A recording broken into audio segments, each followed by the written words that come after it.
Si eres empresa y tienes un proyecto de I+D empresarial, tenemos la financiación pública que necesitas. Préstamos bonificados del CEDETI para I+D empresarial. Desde 175.000 euros y hasta un 30% que no es necesario devolver. Más información en cdti.es. Préstamos bonificados del CEDETI. Porque juntos seguimos ayudando a crear futuro. Centro para el Desarrollo Tecnológico y la Innovación. Ministerio de Ciencia, Innovación y Universidades. Gobierno de España. Y las claves con los datos, el calendario lo tiene ¿quién? Javier Puerto. Javier, ¿qué tal? Buenos días. Hola, buenos días. Que es responsable de inversiones de Caser Asesores Financieros. Me interesa esta semana en Estados Unidos, también en Europa, tenemos cifras de IPC. ¿Qué esperar? ¿Qué mirar dentro de esas cifras? Exacto, esta semana vamos a tener el jueves, vamos a tener cifras de IPC en Estados Unidos, luego el viernes pues vamos a tener también en algunos países de Europa, sobre todo en Alemania, y en Estados Unidos, que es todavía donde pues sigue siendo un poco más una asignatura pendiente, se espera ya una rebaja hasta el 2,3% de la tasa general. Recordemos que el último dato de IPC, la última lectura, salió en un 2,5%, que ya era el nivel más bajo desde febrero de 2021, y esto refuerza mucho el movimiento de bajada de 50 puntos básicos de la Reserva Federal.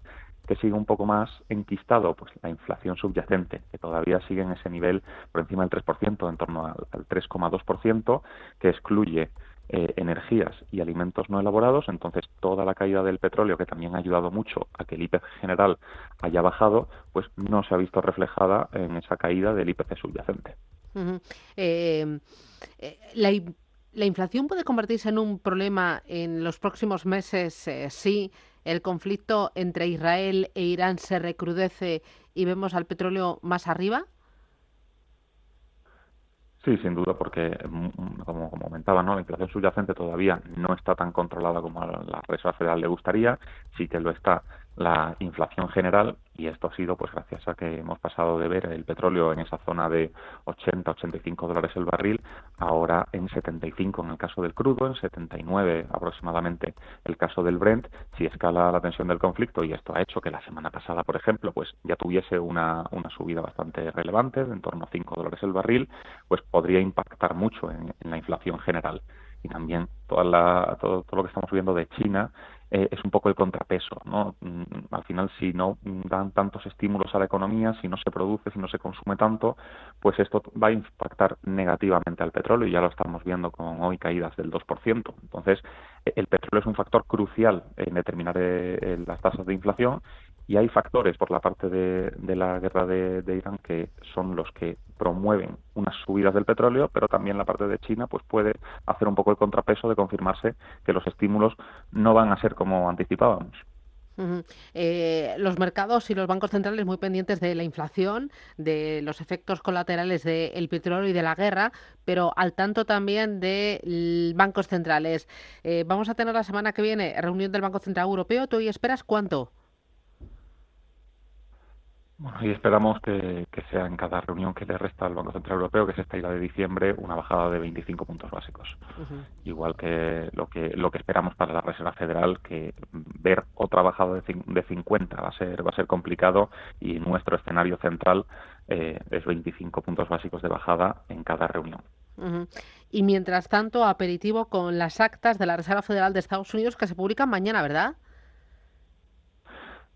No, las actas, mañana 9 de octubre se publican las actas, se publicarán a las 8 de la tarde, y aquí pues nos puede dar un poco más de luz en torno a las siguientes bajadas de tipos, porque como he comentado, y va en línea con lo que decía Powell después de la decisión de tipos, 50 puntos básicos de una sola vez, pues es complicado que lo podamos ver.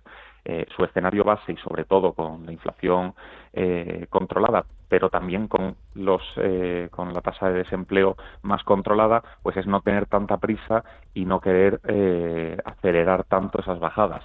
Las actas pues nos va a dar un poco más de luz, así este escenario que describió Powell, que es nuestro escenario central, sigue siendo el más probable, o si incluso podemos llegar a ver 50 puntos básicos en una de las reuniones que resta.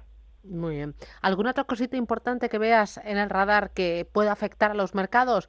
Porque yo hablo con todos vosotros y me decís, oye, sí, la macro importa, sobre todo en el corto plazo, la guerra también, pero lo que más va a ser determinante son las elecciones en Estados Unidos. ¿Tú lo ves así? Bueno, en parte sí, pero es muy complicado detectar qué sectores van a comportarse mejor y cuáles van a comportarse peor. También los sondeos dan muy parejos a ambos candidatos.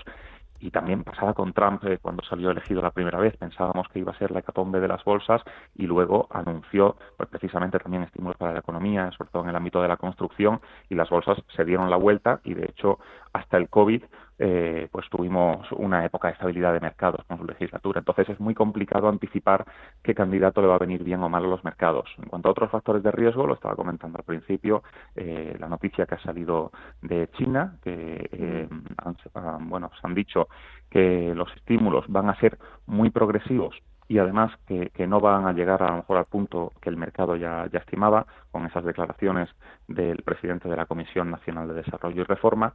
Y es un poco una decepción para el mercado porque llevábamos tiempo esperando a que estos estímulos llegasen, ya no solamente por las compañías en China, también hay muchos intereses en compañías europeas y estadounidenses, especialmente, pues por ejemplo, en España las de acero, ArcelorMittal y Acerinox, pero también en Francia un montón de compañías del lujo como Louis Vuitton, como Hermès, tienen posiciones muy destacadas en China en cuanto a de dónde provienen sus ingresos y sobre todo de dónde van a provenir sus crecimientos. Y estas compañías están cayendo del orden de un 3 o un 4% hoy. Entonces, que China no haya cumplido con ese calendario de estímulos, pues también es un riesgo para los mercados. Bueno, pues ahí tenemos las claves, el tono y los elementos a tener en cuenta. Javier Puerto, Caser Asesores Financieros, gracias. Hasta la próxima. Muchas gracias. Adiós, buen día. Chao. Si eres empresa y tienes un proyecto de I+D empresarial, tenemos la financiación pública que necesitas. Préstamos bonificados del CEDETI para I+D empresarial. Desde 175.000 euros y hasta un 30% que no es necesario devolver. Más información en cdti.es. Préstamos bonificados del CEDETI. Porque juntos seguimos ayudando a crear futuro. Centro para el Desarrollo Tecnológico y la Innovación. Ministerio de Ciencia, Innovación y Universidades. Gobierno de España.